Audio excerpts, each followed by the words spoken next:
Olá, bem-vindo ao canal Revisão de Biologia. Hoje vamos mergulhar de cabeça em um dos temas mais fascinantes e, com certeza, um dos mais cobrados no Enem e em vestibulares, o reino animal, ou Animalia. Nós vamos desvendar as características gerais que definem um animal e depois fazer um verdadeiro tour pelos principais filos, desde os mais simples até chegar em nós, os cordados. Sempre que possível, respondemos perguntas nos comentários. Então, se alguma dúvida surgir no meio do caminho ou se você lembrar de um exemplo curioso, pode escrever. A ideia é que a gente crie uma comunidade aqui onde todo mundo se ajuda a entender melhor essa matéria incrível. Suas dúvidas podem ser as mesmas de outros colegas, então não hesite em participar. Vamos começar pelo básico do básico. O que define um ser vivo como um animal? Pense nisso como uma lista de compras para entrar no clube do reino Animalia. O primeiro item da lista é ser eucarionte, ou seja, suas células têm um núcleo organizado, com o material genético guardadinho lá dentro. O segundo item é ser pluricelular, ou seja, formado por muitas células e não apenas uma. Além disso, todos os animais são heterótrofos por ingestão. Calma, não se assuste com o nome. Heterótrofo significa que eles não produzem o próprio alimento, como as plantas fazem com a fotossíntese. Eles precisam comer outros seres vivos. E o por ingestão é a chave. Eles colocam o alimento para dentro do corpo e fazem a digestão internamente. É diferente dos fungos, que também são heterótrofos, mas jogam enzimas para fora e digerem a comida antes de absorver. Outra característica fundamental é a ausência de parede celular. As células vegetais têm uma parede rígida de celulose que dá sustentação. As nossas células, e as dos animais em geral, não têm isso. Elas são mais flexíveis, sustentadas por um citoesqueleto, e na grande maioria dos casos, os animais têm alguma capacidade de locomoção em pelo menos uma fase da vida, e se reproduzem de forma sexuada, envolvendo a fusão de gametas. Agora que já temos o RG de um animal, como a gente organiza essa diversidade toda? Existem milhões de espécies.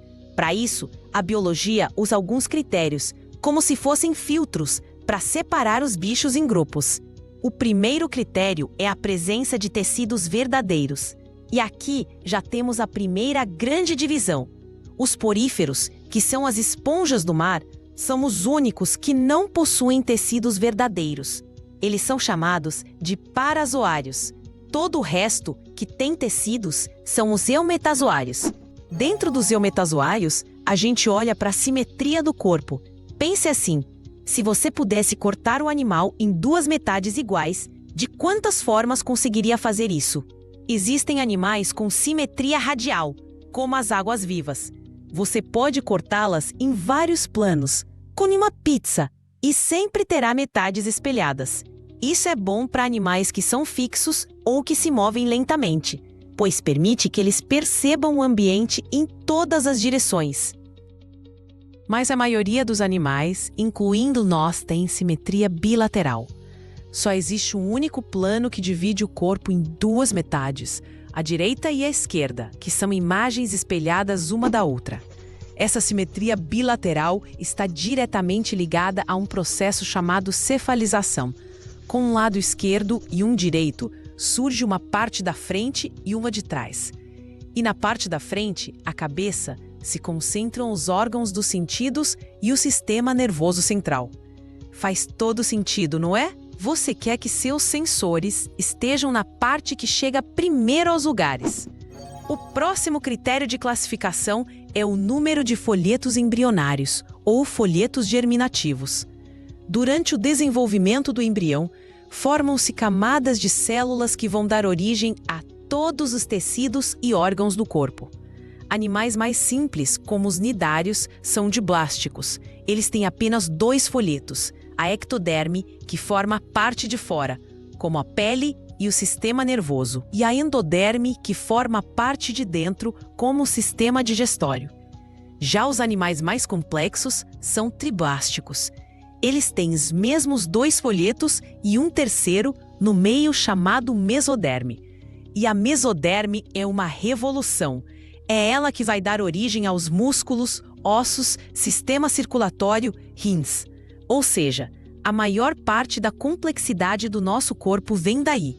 A partir dos plateumintos, os vermes achatados, todo mundo é triblástico. Agora, entre os triblásticos, ainda temos outra divisão baseada na presença de uma cavidade corporal chamada celoma. O celoma é o espaço interno, totalmente revestido pela mesoderme, onde os órgãos ficam alojados, protegidos e organizados. Pense no seu próprio corpo. Seu coração, pulmões e intestinos não estão soltos, eles ficam acomodados nessa cavidade. Existem 3 possibilidades aqui. Os acelomados, como os plateumintos, não têm essa cavidade. O espaço entre a pele e o tubo digestório é todo preenchido por tecido. É um bicho maciço. Os pseudocelomados, como os nematódios, têm uma cavidade, mas ela é falsa, um pseudoceloma, pois é revestida pela mesoderme só por fora e não por dentro também. Já os celomados, que incluem anelídeos, moluscos, artrópodes e nós, cordados, têm o celoma verdadeiro, a tal cavidade totalmente revestida por mesoderme. O último critério que vamos ver antes de partir para os filos é o destino do blastoporo. Durante o desenvolvimento embrionário, forma-se uma abertura chamada blastoporo. Nos animais chamados de protostômios, essa abertura vai dar origem à boca. É o caso da maioria dos invertebrados, como moluscos e artrópodes. Já nos deuterostômios, o blastoporo dá origem ao ânus, e a boca se forma depois, em outro lugar. E adivinha quem está nesse grupo? Os equinodermos, como as estrelas do mar, e nós os cordados. Sim, isso mesmo. Evolutivamente, você tem mais em comum com uma estrela do mar do que com um polvo. Ufa! Parece muita coisa, mas esses critérios são como um mapa que nos guiará pelo reino animal. Agora, vamos começar nosso tour pelos filos, do mais simples ao mais complexo. Nosso primeiro ponto de parada é o filo porífera, as esponjas do mar. Elas são os animais mais simples que existem. São sésseis, ou seja, vivem fixas em um substrato, como rochas. Como falamos, são parazoários. Não possuem tecidos verdadeiros, nem órgãos, nem sistema nervoso. O corpo de uma esponja é basicamente um agregado de células, com um certo grau de especialização. A água entra por pequenos poros, chamados porócitos, circula por uma cavidade interna e sai por uma abertura maior, o ósculo. Dentro dessa cavidade, existem células especiais com flagelos, os coanócitos. O batimento desses flagelos cria a corrente de água e também captura partículas de alimento. As esponjas são animais filtradores. Elas literalmente filtram a água do mar para se alimentar. É uma forma de vida muito primitiva, mas que deu super certo, pois elas estão aí há centenas de milhões de anos. Seguindo em frente, chegamos ao filo Cnidaria. Aqui entram as águas-vivas, as anêmonas do mar, os corais e as hidras. A grande novidade evolutiva aqui são os tecidos verdadeiros. Eles são eumetazoários diblásticos e com simetria radial. Eles também são os primeiros a apresentar um sistema nervoso, ainda que difuso, como uma rede de neurônios espalhada pelo corpo, sem um cérebro central. A característica mais marcante dos cnidários e que dá nome ao grupo são os cnidócitos. São células de defesa e captura de presas. Dentro de cada cnidócito existe uma cápsula com um filamento urticante, o nematocisto. Quando algo toca o gatilho do cnidócito, o filamento é disparado, como um arpão microscópico, e pode injetar uma toxina. É por isso que a gente se queima ao encostar em uma água viva. Agora, vamos aos plateumintes, os vermes achatados. Aqui temos as planárias, que vivem livres, e também parasitas famosos como a tênia, causadora da teníase, e o esquistossomo, causador da esquistossomose. Com os plateumintos, a evolução dá um salto. Eles são triblásticos, acelomados e os primeiros com simetria bilateral e cefalização. Pela primeira vez, vemos um sistema nervoso centralizado, com gânglios na região da cabeça. O corpo achatado não é por acaso. Como eles não têm sistema circulatório nem respiratório, esse formato permite que a troca de gases e a distribuição de nutrientes aconteçam por difusão, diretamente através da superfície do corpo. É uma solução simples e eficiente para um corpo pequeno e achatado. O que não é aproveitado sai pelo mesmo lugar que entrou. O próximo filo é o Nematoda, ou Nemateumintos, os vermes cilíndricos. A famosa lombriga, o Ascaris lumbricoides, é um exemplo. Eles são triblásticos e pseudocelomados. Mas a grande inovação aqui é a presença de um sistema digestório completo. Eles são os primeiros animais na nossa lista a ter boca e ânus. Isso é uma vantagem enorme. Pense numa linha de montagem. O alimento entra por um lado, vai sendo processado e o que não serve sai pelo outro. É muito mais eficiente do que o sistema saco-cego dos quinidários e plateumintos. Muitos nematódeos são de vida livre, no solo e na água, mas o grupo é bem conhecido pelas espécies parasitas que causam doenças em plantas e animais, incluindo os humanos, como a ascaridíase, a ancilostomose e a filariose. Deixando os vermes para trás, chegamos a um filo extremamente diverso, os molusca. Caramujos, lesmas, ostras, mariscos, lulas e polvos pertencem a este grupo. Eles são triblásticos, celomados e protostômios. O corpo dos moluscos geralmente é dividido em 3 partes: cabeça, pé muscular e massa visceral, onde ficam os órgãos. A maioria tem uma concha calcária, produzida por uma dobra de tecido chamada manto. Uma estrutura única dos moluscos é a rádula, uma espécie de língua com dentes de quitina, usada para raspar o alimento. É como um ralador. A diversidade é incrível. Temos os gastrópodes, como os caracóis. Os bivalves, como as ostras, que têm a concha dividida em 2 válvulas e são filtradores. E os cefalópodes, como lulas e polvos, que são predadores ativos, com sistema nervoso muito desenvolvido e olhos complexos. O polvo é um exemplo fantástico de inteligência em um invertebrado. Nosso próximo grupo são os Annelida, as minhocas, sanguessugas e poliquetas marinhas. Eles também são triblásticos, celomados e protostômios. A grande característica desse filo é a metameria, ou seja, corpo segmentado. O corpo deles é formado por uma série de anéis ou metâmeros que se repetem. Pense numa minhoca. Cada anelzinho daquele é um segmento. Essa segmentação é uma vantagem imensa, pois permite uma especialização de diferentes partes do corpo e um controle muito mais refinado do movimento. Eles também são os primeiros do nosso tour a apresentar um sistema circulatório fechado, onde o sangue corre sempre dentro de vasos. Isso permite um transporte de nutrientes e oxigênio muito mais rápido e eficiente, possibilitando que atinjam tamanhos maiores. E agora, prepare-se para o filo de maior sucesso na Terra, os artrópoda. Insetos, aracnídeos, crustáceos, miriápodes. Mais de 80% de todas as espécies animais conhecidas são artrópodes. Eles estão em todos os lugares. O que os torna tão bem-sucedidos? A resposta está em um conjunto de características fantásticas. Primeiro, eles têm um exoesqueleto de quitina. É uma armadura externa, resistente e impermeável, que protege contra predadores e evita a perda de água, o que foi fundamental para a conquista do ambiente terrestre. Esse exoesqueleto, no entanto, não cresce. Por isso, de tempos em tempos, o artrópode precisa se livrar dele e produzir um novo, num processo chamado muda ou ecdise. Segundo, eles possuem apêndices articulados, e é daí que vem o nome do filo. Artro significa articulação e podos. Pernas, antenas, peças bucais, tudo é articulado, o que permite uma variedade enorme de movimentos precisos. E terceiro, o corpo também é segmentado, geralmente dividido em cabeça, tórax e abdômen, com especialização de cada região.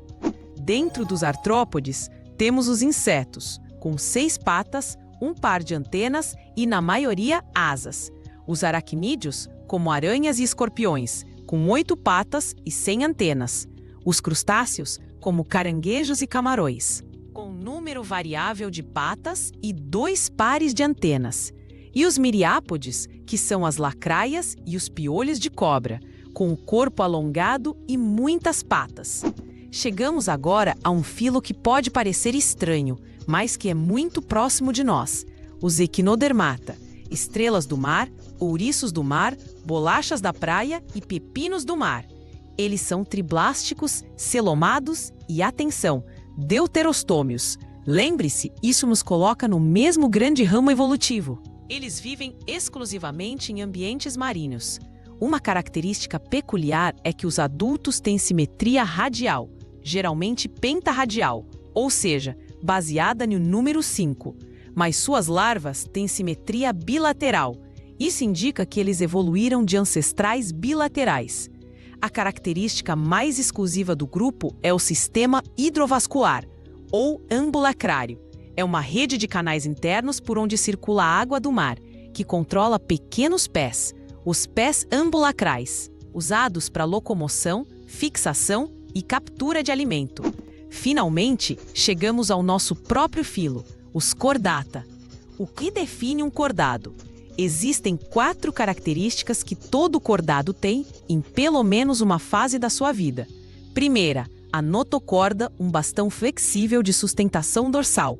Segunda, um tubo nervoso dorsal oco. Terceira, fendas faringianas. E quarta, uma cauda pós-anal. Nem todo cordado é vertebrado. Existem os cordados invertebrados, como os urocordados, que são as assídeas, e os cefalocordados, como o anfioxo. Nesses grupos, a notocorda persiste na vida adulta. Mas no subfilo vertebrata, que é o nosso, a notocorda é substituída durante o desenvolvimento embrionário pela coluna vertebral, formada por vértebras, que protege o tubo nervoso dorsal, a nossa medula espinhal. Dentro dos vertebrados, a diversidade é enorme. Vamos dar uma passada rápida pelas principais classes. Começamos com os peixes. Temos os ágnatos, que são os peixes sem mandíbula, como as lampeias. Depois, os condrictes, que são os peixes cartilaginosos, como tubarões e raias, com o esqueleto feito de cartilagem. E os osteíctes, os peixes ósseos, que são a imensa maioria dos peixes que conhecemos, como o dourado e o atum. Eles possuem esqueleto ósseo e brânquias protegidas por uma placa chamada opérculo. A partir dos peixes, a evolução dá um passo em direção à Terra, com a classe anfíbia. Sapos, rãs, pererecas e salamandras. Eles foram os primeiros vertebrados a ocupar o ambiente terrestre, mas ainda são muito dependentes da água. A pele deles é fina e úmida, importante para a respiração cutânea, e eles precisam da água para a reprodução, pois seus ovos não têm casca e suas larvas, os girinos, são aquáticas. A conquista definitiva do ambiente terrestre pelos vertebrados veio com a classe reptília: lagartos, serpentes, tartarugas e crocodilos. O que permitiu isso? Primeiro, a pele seca, grossa e queratinizada, que evita a perda de água. Segundo, a fecundação interna. E terceiro, a grande invenção, o ovo amniótico. É um ovo com casca e anexos embrionários que protegem o embrião da desidratação e fornecem alimento. Isso libertou os répteis da necessidade de botar ovos na água. Dos répteis, evoluíram 2 outros grandes grupos. O primeiro é a classe aves. As aves são caracterizadas pela presença de penas, que são estruturas de queratina modificadas, essenciais para o voo e para o isolamento térmico. Elas também têm ossos pneumáticos, ou seja, ocos para diminuir o peso, e são animais endotérmicos, ou de sangue quente, capazes de manter a temperatura corporal constante, o que permite uma atividade metabólica alta. O outro grupo que evoluiu a partir de ancestrais reptilianos é a nossa classe, a mamália. A característica que dá nome ao grupo é a presença de glândulas mamárias, que produzem leite para alimentar os filhotes. Outras características exclusivas são a presença de pelos, que também atuam no isolamento térmico, e a presença de um músculo que separa o tórax do abdômen, o diafragma, fundamental para a respiração. Assim como as aves, nós mamíferos também somos endotérmicos. E assim, completamos nosso tour pelo reino animal, desde a simplicidade de uma esponja até a complexidade de um mamífero. Cada filo representa um plano corporal, um conjunto de soluções evolutivas para os desafios da sobrevivência, da alimentação e da reprodução. Entender essas características e a sequência em que elas surgiram é entender a própria história da vida animal no nosso planeta.